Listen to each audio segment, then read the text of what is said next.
right. Joe Speak Podcast, long time no see. It is good to be back with a new series of shows. And we're being very intentional about doing shows and doing podcasts related to the work that we're doing that we think is very interesting, very compelling. Heading up a racial and economic justice practice means that we have a lot of equity-related issues, and it actually gives you the opportunity to meet some spectacular people. And I've got one of them here. When I thought of what would be one of the shows that we'd want to do, one of a series related to the work that we're doing, how to make it personal and help people connect to it. This is one that came to mind right away. Sara Rodriguez is, I'm proud to call my friend. She's also a client. She has a compelling personal story that I will let her get into. But the reason that we came together is because of the litigation that we have brought against the state of California related to resource issues with San Bernardino and Riverside County courts. And she inspired this lawsuit, whether she knows it or not, because I read an article about her because under AB 1793, the Assembly bill was the way to get rid of, to truly expunge, meaning to seal certain convictions related to marijuana, things that aren't crimes anymore. And there was an article showing how in Riverside and San Bernardino County, none of it had been done yet. While in Los Angeles County, for instance, there are about 66,000 that had been expunged, which is a huge quality of life issue. And so she was at the front of it. She was talked about in the article. I got in contact with her about being our class representative, and she's doing that. And we'll also be doing some other things related to what she does. But to get into that, I can show you better than I can tell you. So here's Sara. Sara, how you doing? Pretty good. I am so glad to see you here. I knew right away when we connected that there would be some things that we would be able to do. And I want to draw attention to the work that you do and some of those things. So why don't you give us a bit in terms of kind of, your personal story, up to the point that we kind of end up coming together. Connected? Okay, I will give the short version. So back in the days, probably 2004, I brought marijuana into prison, ended up getting caught. They convicted me of possession of marijuana for sales. At the time, I felt that was a better charge, right? Like it's embarrassing, right, bringing drugs into prison, telling people you're in there for that. Sure. And it didn't come till later when I had paroled and tried to get on like food stamps and GR and stuff, right, where they basically gave my paperwork back and said, don't ever apply again. Wow. And it just kind of sat with me a minute, like, is that why they gave me this charge? Right. So I can't access services and resources. So that was just something that had came to mind. But, lo and behold, laws changed. And right, I guess in the end, it worked out for the better because I'm able to take advantage of the relief. Well, hopefully we'll be able to take advantage of the relief, right? Still waiting. Right. And so that's part of it. But I pretty much spent most of my 20s either on probation or parole or incarcerated, and it's all stemming from that one time bringing drugs into prison. Right, once we get entangled within our criminal justice system, it's very difficult to get out, especially with supervision, where right, you can go back in for technical issues such as I did 10 months for talking to my ex on the phone, wow, for violating a no contact order. So it's these little things that's like, you're not necessarily breaking the law, but you are breaking parole or breaking probation that can send you back in. So I think it was about 28. I went in 3 times, 2 times on violations. My first time I went in, I was pregnant. Wow. So I found out inside, I did my whole pregnancy inside there. The day I paroled, I went into labor that night. My gosh. I think I went to the hospital. It was like 8.5 centimeters because I was scared, right? I didn't have a doctor. Right. I didn't really know where to go. So I ended up going to emergency room, for that. And so and that's just part of it. So after that, I went in for a couple violations when she was younger. And so returning home, I think it was about 28 by the time I finally paroled. And my daughter was about 2 or 3. And that's hard for a mother. I think just trying to rebuild that relationship with your child when you're gone. That's hard. It's hard, even people that aren't mothers, just coming home, just in general, formerly incarcerated people coming back home, you know, especially those that have been gone for 20 years, 30 years, coming back home and trying to rebuild their lives and at the same time rebuild these relationships with their families. Especially if they've changed inside and have done a lot of programming and necessarily their families haven't. So it's a lot to deal with. But one of my biggest challenges was, what am I going to do? What am I going to do? And so that's with the what's felony? crazy. Your story is amazing because you got to let us know how you saw that light. I mean, you made this decision, and I'm sure it wasn't an easy decision. It wasn't necessarily easy to carry out. But this is not like a template that existed in your family and you were just wayward. Everybody else went to college. No, nobody went to college, right? And those types of. Correct. So how do you make this decision that no matter how hard it is, that you're going to reconstruct your life, even though you're doing it around a felony conviction and the challenges related to that? It was really out of no other choice. You know, I was stuck at a dead-end job, and I was just like, let me give community college another shot. I had tried it before and had F's and W's, but now, like, my life is on the line, right? So I took a winter biology class. I got an A. And oh my God, in biology? In a winter session, oh, Lord, too. have mercy. So biology. Oh my God. That's all it took to kind of build up my self-esteem, like, you could do this. So from there, I took a couple more classes and then quit my job, found out I qualified for financial aid because originally when I started, because of my marijuana charge, I didn't think that I qualified for financial aid. And once I figured that out, just went to school full time and just put my head down in the books and started doing that.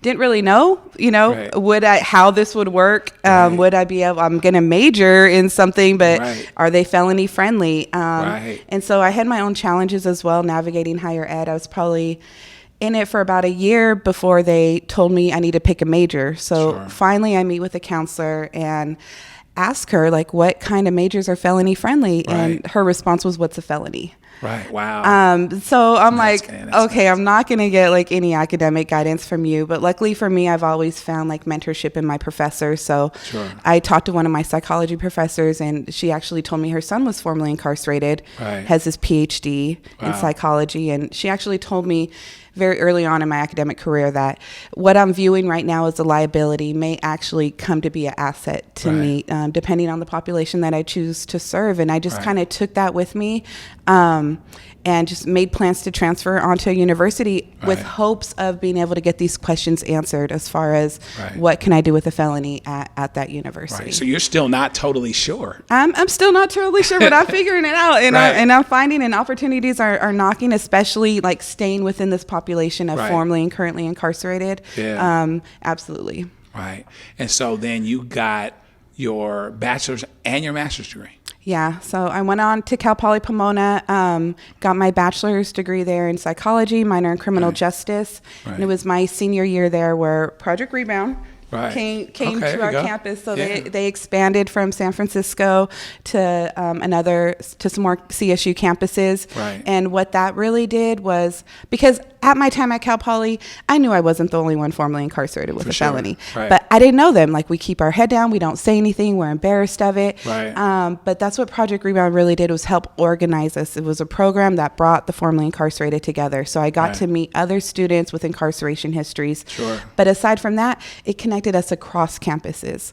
So I'm now meeting people at Long Beach State, at Cal State Northridge, Cal State San Bernardino, with felonies and incarceration histories as well. And we're able to really utilize each other's what we've learned and resources and everything. And I think that's, for the formerly incarcerated population, that's what's so important is our network. Is our network and being able to share how we're navigating reentry and how we're being successful. Because even I'm still figuring out, even at this point, so I think that's really like a strength for all of us. That's interesting, because it sounds like to me that your reality kind of may have dictated some direction on some level, right? Because you wanted to work, you needed to work in a situation that was felony friendly, but at the same time, being a smart person and understanding what it's like going in, trying to come out, re-enter, and how all that goes.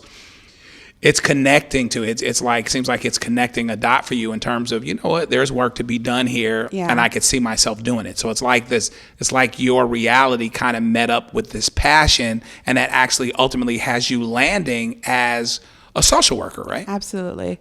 And while at Cal Poly, I met my mentor now, Dr. Reese, and he has a lot that he does. He does a prison education project. He was running Project Rerun at Cal Poly. He's a professor there. He has a reintegration academy. So I just got under his wing and basically just started saying yes to all the opportunities that he had available. Sure. And from doing that work, volunteer work so early on in 2017, like all that paid off later. That paid off later when I went to UCLA and was able to get the fellowship there, which paid me $20,000 and waived first year tuition. And you know, for grad school, you're coming out of pocket for that. Yeah, for sure. More than likely. Yeah, so wow.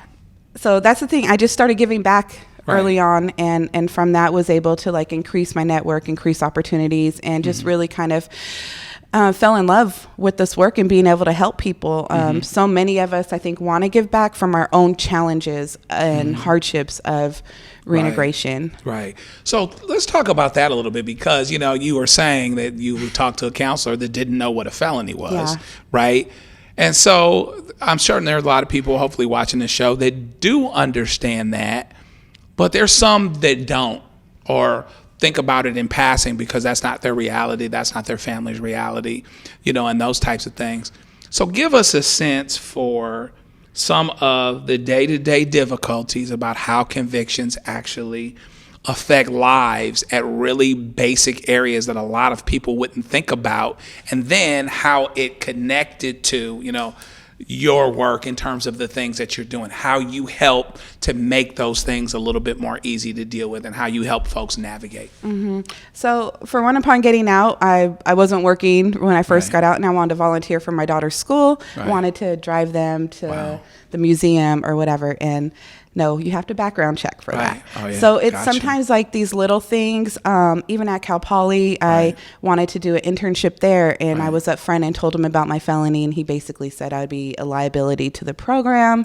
I can go look on my own at, you know, what the internship places are, but don't mention I'm from Cal Poly.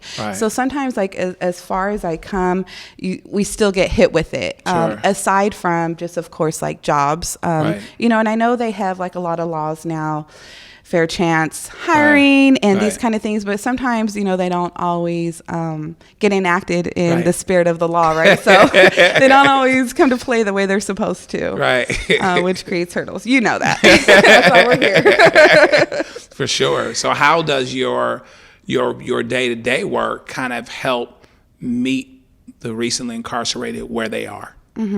So part of that is, so I work for the LA County Bar Association right now. I assist their lawyers on writing social histories and reentry plans. And then if they do get successfully resentenced, I help them on their reintegration plan, actually carrying out their reentry plan. So part of that is I advocate for building our network. Putting them in places and organizations that are ran and by other formerly incarcerated people. You know, it's great that these organizations offer these services, but I feel the true resource are the other people that are accessing the resources as well. There's people there that may have got out 4 months ahead of you, have already navigated getting their ID, have already navigated getting a job. And so just really like the strength of our network being the biggest thing that we have to kind of overcome these obstacles that we face. And a common question that I get is like, what can I do with a felony? Right. And right now it seems to be like truck driving is something that a lot of our folks are going into. So it's like we hear of these things and then it just gets passed around, and then that's what everybody wants to do. Because we just want to be successful. Like we want a career. We don't want a job making $17 an hour. Who can survive off that? We get out, we need clothes, we need a car, we need somewhere stable to live. And so we find of something like truck driving where you can actually get out and make a decent salary, and then I'm asking folks, what do they want on their reentry plans? And they're all saying truck driving, right? And so I know that this is just getting spread around, but then it's like, no, like, what is it that you really want to do? Like, there's so many of us formerly incarcerated right now, like going through higher education, really thinking back to like, what is some of the stuff that we wanted to do before we got this felony, and we're actually like pursuing it. Like, we have lawyers that are formerly incarcerated. We have people with PhDs. We have professors. We have social workers. We have all these different fields. And I think for us, we just need that one example, that one example that somebody was able to do it, so we know it's possible. We used to get told, oh, no, you can't get your real estate license. Like, I know 2 people with their real estate license. We can. You're going to get denied. You're going to have to appeal it. You're going to have to, you know, put a packet together and present your case, but it's possible. And I think that's what's so important to share. Tell me a little bit about just your experiences and the things that you've heard from others about navigating the courts themselves. Now, we'll talk a little bit about AB 1793 and the whole, you know, marijuana expungement thing in a minute, because one of the things that's interesting about that is it's supposed to do itself without us having to file a 1203 motion and, you know, that kind of thing. But tell me about some of the horror stories that you hear in your day-to-day and see in your day-to-day about folks, you know, on top of everything else, they got to get something done. Maybe they're trying to get a 1203, get an expungement or whatever else, and they're just dealing with this massive court system that's not necessarily as responsive, not necessarily as resourced. Tell me about kind of your experiences with that and how you advise people to helping them to deal with that. Okay, so normally when I am connecting with my clients or just people in this population, it's afterwards. It's after they've already gone through the courts. But if they do have to go back to court for anything, some of them have to go back to try to get their kids back.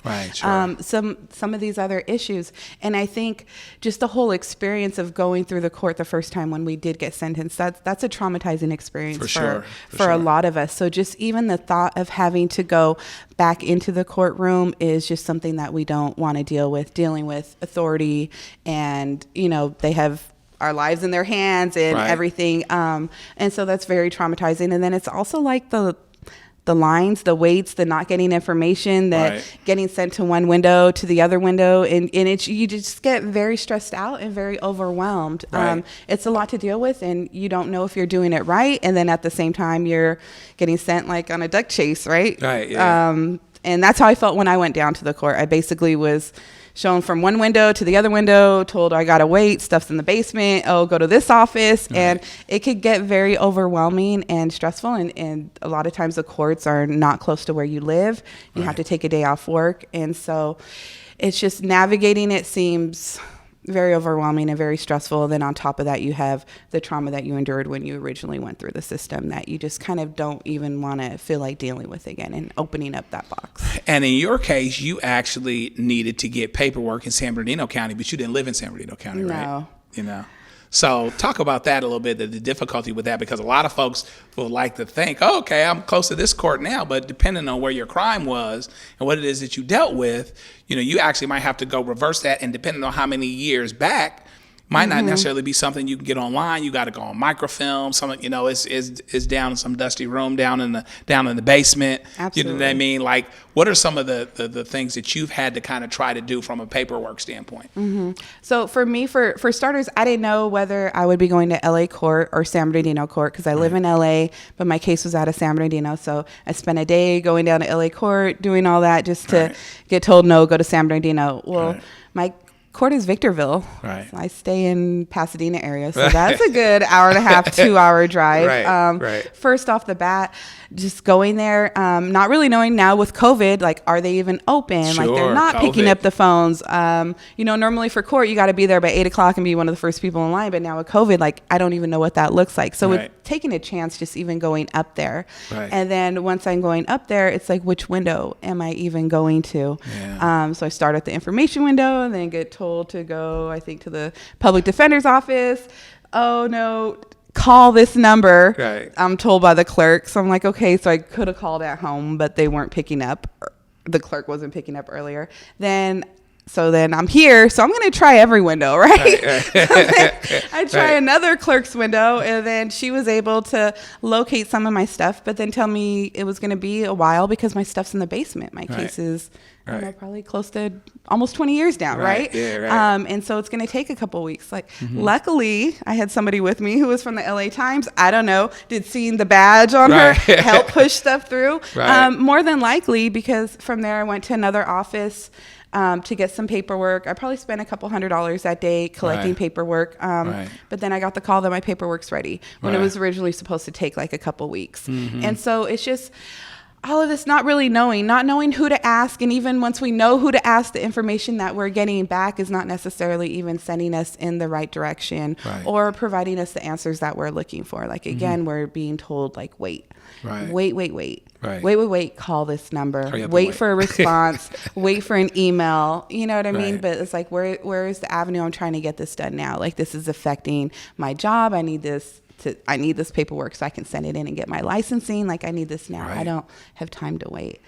Not only that, but it took so much effort to just even get up there, to build myself up personally, to want to deal with this and navigate this, that when I finally like get in the right headspace to do it, like, I want to be able to deal with it. I don't want to be told, wait 3 weeks while we get your paperwork out of the basement to start. That's an additional, then it's an additional 6 to 9 to let everything go through. Maybe it's something people don't think of is like even the idea of dealing with the courts has to be traumatizing for someone that hasn't had good experiences with dealing with the courts, where you go and you feel less than because you don't have the resources, right? You know what I mean? You got more questions than answers. You don't know what's what. Then you start getting sent different places, different directions, and things like that. That must be really hard. Do you deal with that?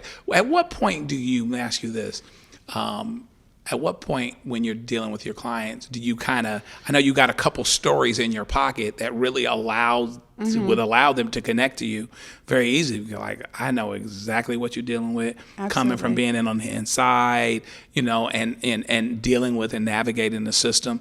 At what point do you pull out that card? Because clearly it must build a bridge, but do you kind of save it, or do you come in as, hey, listen, I understand, or whatever? How does that go? I come in right away. It helps build rapport. So all of my clients, I send out initial letters to them, and I put it right in the letter and let them know who I am and what I'm trying to do with them. I'm trying to work their reentry plan, and they call, and it means so much to them having somebody formerly incarcerated that they know can understand like what it is that they're going through, and actually like knows the resources out here to be able to connect them. Like I don't know all the answers, but what I can do is put them in good spaces with other people and organizations that are used to serving this population.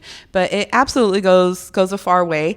As far as I have been denied a couple times the prisons, so I've actually not been able to do legal visits with my clients. I've actually had to work their reentry plans like from the wall phone. But it's still possible, right? It's still possible, but it means a lot. And just for them inside, those that have been gone, so a lot of my cases are lifer cases right now. So they've been gone at least 20 years, the majority of them. And just for them to be able to hear like what's happening out here, for them to be able to know that who's on the other end of the line is someone like formerly incarcerated, who has their master's degree, who's being a professional. It means a lot to them. And I say about half of my clients are in college classes right now. And so it truly means a lot to them to know that we're able to navigate and be welcomed in academia, and then also just be welcomed like in our profession.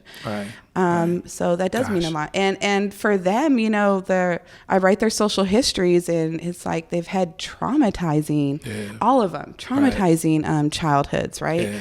And so for them to be able to go on and pursue academia, pursue college inside there, they're growing up with this belief that they were dumb because they never had like the parental support, the support within the school system, the community support to really be able to finish their high school diploma or to finish grade school, right? I mean, to just finish school in general. And so they get there and they take a while getting their GEDs just because they're going through prison and everything else. But it's like when they get into college inside there and they start doing it fills them up with this sense of, you know what, I'm not dumb. I can do this. And that just totally comes through in our conversations. And then for them to be able to hear what, not just me, but in general, what formerly incarcerated are doing on their campus. And for them to hear that these programs are new.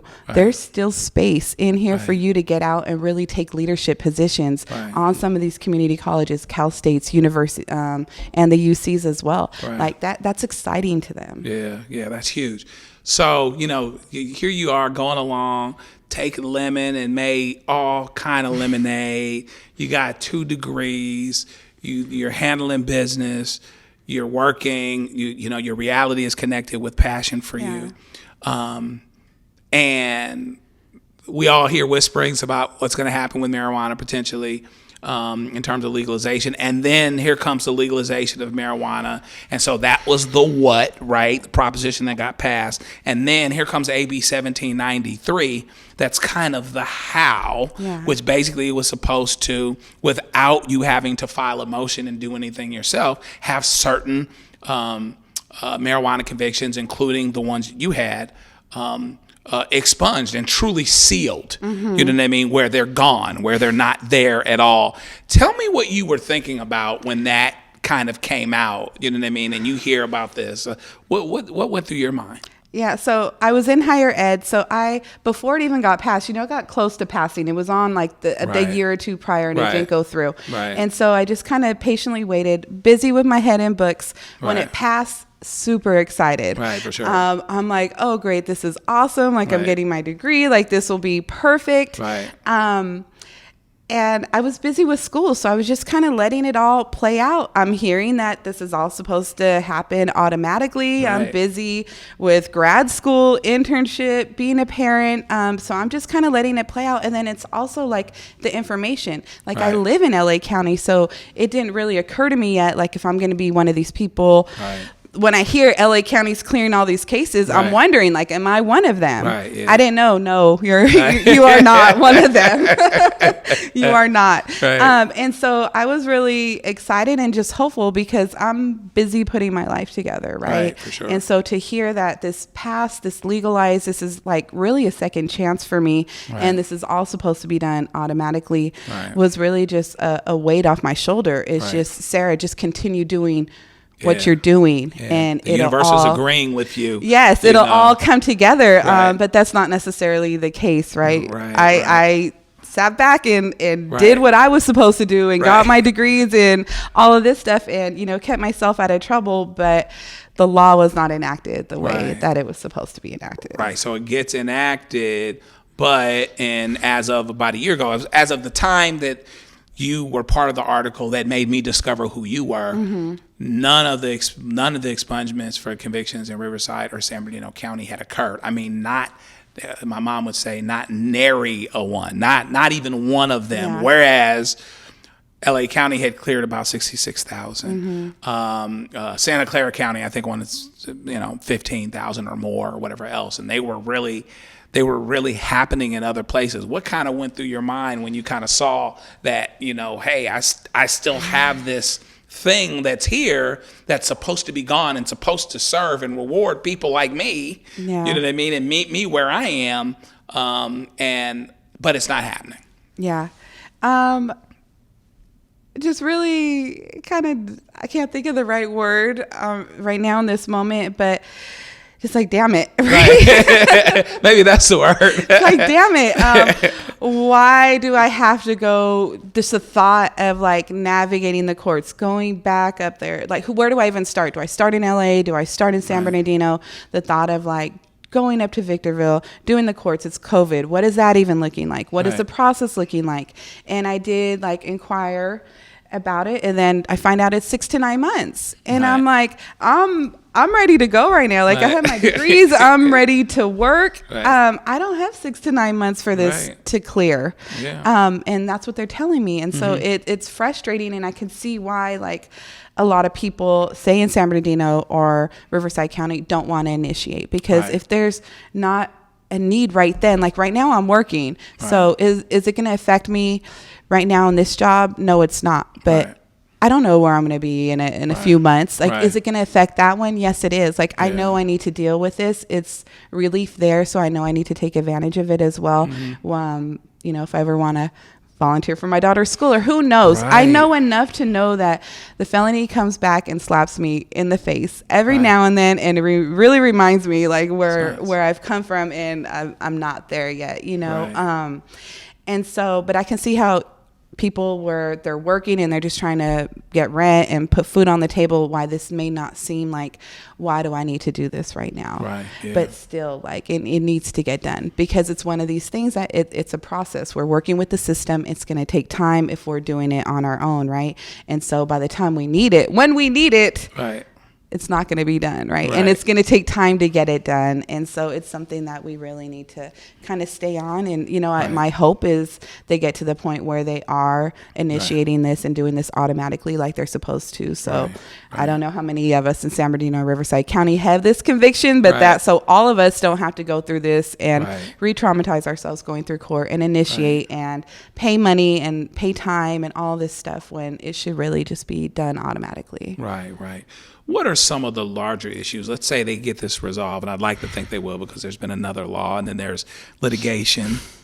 You know what I mean? Where, you know, we contemplate that sometimes litigation may work in conjunction with legislation and those types of things. And we're fine with that. As a separate issue, we're not even really asking for money per se, other than we're not asking for individual recovery for you because of what you may have lost in the last 2 or 3 years. But what we are asking for is that in the first instance, the courts are resourced the way that they need to. I talk about this whole situation like giving someone 100 pizzas. You're giving San Bernardino, Riverside County 100 pizzas, but they've got no cooks and they've got no stoves. And so it's great that you gave them dollars for this issue, but if you don't have the resources to, you know, from an infrastructure standpoint, to do the basic things of what you already have to do, well, this is just another thing to do that you're not resourced to do. You know what I mean? And so we want to change that, and we want to change it however we can, and hopefully litigation is part of it, or, you know, whatever gets us there. But talk to me about your observations of what, if I had the governor in here right now, what are the things that we need for the formerly incarcerated? Where are the gaps and the things where people are slipping through the cracks? Or is it that, well, there's a lot more, but people just don't know about what's available or whatever else? What would be your wish list of the boxes that we need to check to basically improve our system for the recently incarcerated? I mean, again, like basic needs, like housing, stable housing, jobs that pay a decent salary enough so that, you know, you can't survive here in LA without a car. Right. And so a job that will be able to provide for your housing and for you to transportation to get around, a livable wage. And I know, like, we have some laws around this, but it's not enough. Like, there's transitional housing when you get out, but it's for 6 months. What are they going to do after that? Where are they going after that? And so that's part of it. Like, we do a lot for, I know the state is doing a lot for, like, homeless and, you know, building houses for them and stuff. But, like, the formerly incarcerated, like, I know the homeless, a lot of the homeless are formerly incarcerated. I don't want to quote, but I want to say it's like in the high 80s to 90s are formerly incarcerated. So it's like just really setting up the stuff in place from the beginning so that people don't get out and really fall through the cracks or end up having to go this other route to just be able to provide for their basic needs. Like, there's no way I can talk college with somebody, like, what do you want to pursue? What are you passionate about if they don't have stable housing? Like, there's no way. They need that. And it's like, even if they get out and some of these fair chance housing, they still don't have the credit. They don't have the credit to be able to get into the housing as well.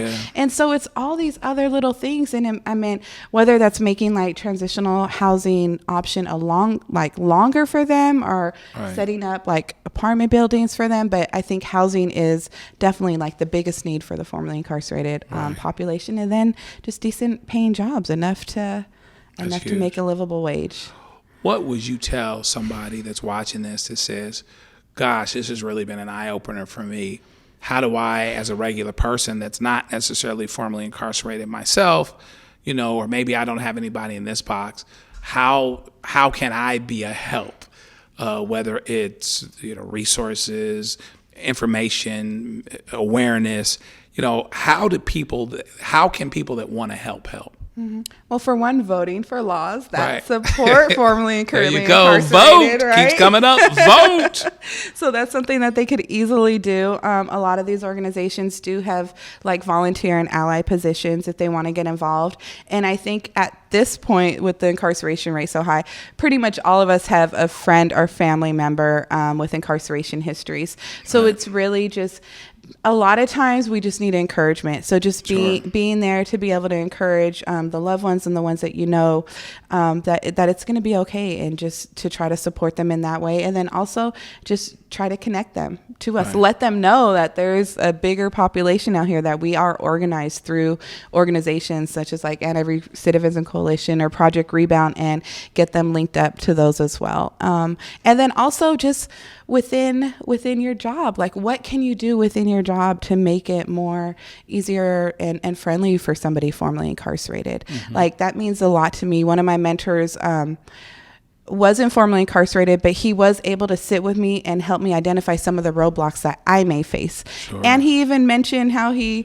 was arrested for a day when he did a protest on campus. Like, you know what I mean? That meant a lot that he tried to like connect on that level. Right. And then also like, is there anything within your job that you can do? Can you create an internship and bring on someone formerly incarcerated that's in college or something like that? Can you post that? If you're the one like doing job postings, can you post like formerly incarcerated are welcome to apply? So even though like you may not have any connection to this population, like what can you do within your power to try to make it a little bit less, I won't say humiliating, but just more empowering for us to be able to apply or to just get involved with whatever it is that you're doing. Yeah. Excellent. Well, I am big on the inspiration business. And Sara Rodriguez, you are an inspiration. Thank you. I appreciate you coming to us, letting us represent you, and giving us some great information. And thanks for your day-to-day work and everything that you're doing. I really hope that as many people see your story as possible, not only through this, but as you continue to sail into the heights here. You're always taking care of business when I catch you. So I appreciate you getting on with us. Thanks for doing the Joe Speak podcast. Yeah, and I'm happy to be here. You're awesome. Oh, well, thank you. I don't Glad we met. know about all that, Yeah, but you are. I certainly do what my wife tells me. If that makes me awesome, I'm spectacular. Joe Speak podcast. You can check us out on all of the podcast platforms, our YouTube. Make sure you look for us as we continue to do what we're doing here. Like I always say, take your time leaving, but hurry back. Talk to you soon. Thanks.